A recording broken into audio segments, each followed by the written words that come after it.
आज तैयारी करबा कदली भंडार पकोड़ी। जय जगन्नाथ सांग माने चलतु स्टार्ट करबा आज रेसिपी।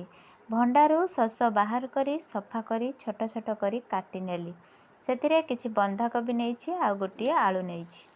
सबको भलसे धोई सेथिरे आग नूण गलई नेली। 10 मिनिट एमती छाड़ी दबा। नूण गलईले नरम हुए सेथिपाई।